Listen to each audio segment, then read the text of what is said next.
Can we think of a time we have observed a man pursuing a woman in an intimate relationship, sexually or romantically, and upon his rejection, flipped from valuing her as a being, as a sexual, as a romantic being, to devaluing her as a slut, as a whore, as a tease? Today we'll be looking at this particular social interaction through the lens of cognitive dissonance theory.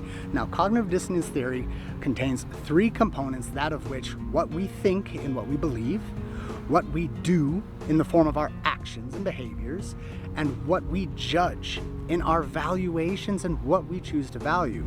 So the thoughts that we hold in beliefs of what somebody should do through their roles, through their associations, are generally going to be built up through a lifetime of thinking and believing and seeing the world through this lens.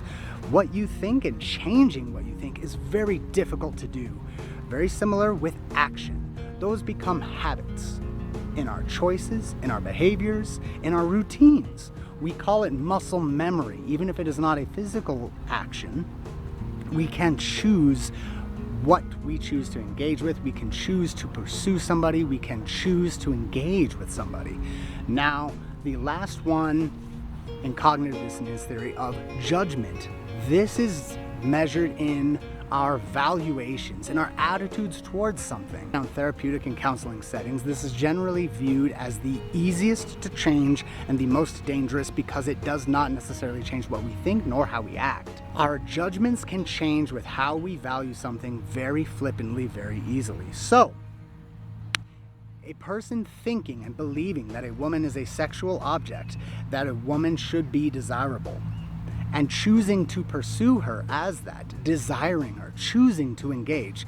Those are thoughts and those are actions very difficult to change within a single person. However, the judgment and the valuation of her as a sexual being, whether she is the Virgin Mary, whether she is a chaste woman, whether she is modest, whether it is 72 virgins waiting for you on the other side, those are all components of a sexual nature ascribed to this woman. Versus being a whore, being a slut, being a tease, those are also keeping her in the role of a sexual being, of somebody desirable that we are choosing to engage with and pursue, but devaluing the woman as a sexual being. So the next time we see these interactions out in public, whether we are socially observing them, particularly in the age of the internet, it is very easy to observe other people's social interactions or to share them quite publicly with that. So the next time we see this interaction, whatever side we may be on, or if we see it through social observation, hopefully this will kind of explain the reason that the judgment, that the valuation of having someone in high esteem as a sexual object and then flipped to a very low valuation as a sexual object can help explain these actions, explain the world we live in, and hopefully give some people some tools to be able to more positively interact with the world around them as well as the people in it.